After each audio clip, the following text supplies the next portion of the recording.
Salamat kami sa grasya sa pagpaminaw sa imong pulong ug sa minsay sa kaluoy niini nga adlaw. Amen.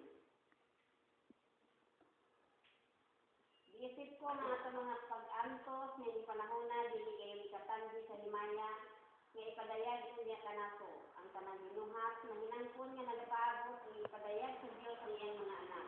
Kay lokmang walay kapuslanan ang tanang binuhat, dili tungod sa pagpamilong buot ni dili tungod sa pagbuot sa Dios. Apan bisan pa niini, nagpabilin ang paglaom nga maabot gayon ang panahon nga lumason ang tanang binuhat. Gikan sa kalignan sa pagkamadunoton o mag-andot kini sa mahimayang kagawasan sa mga anak sa Diyos.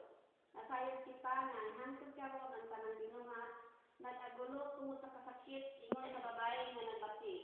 Apan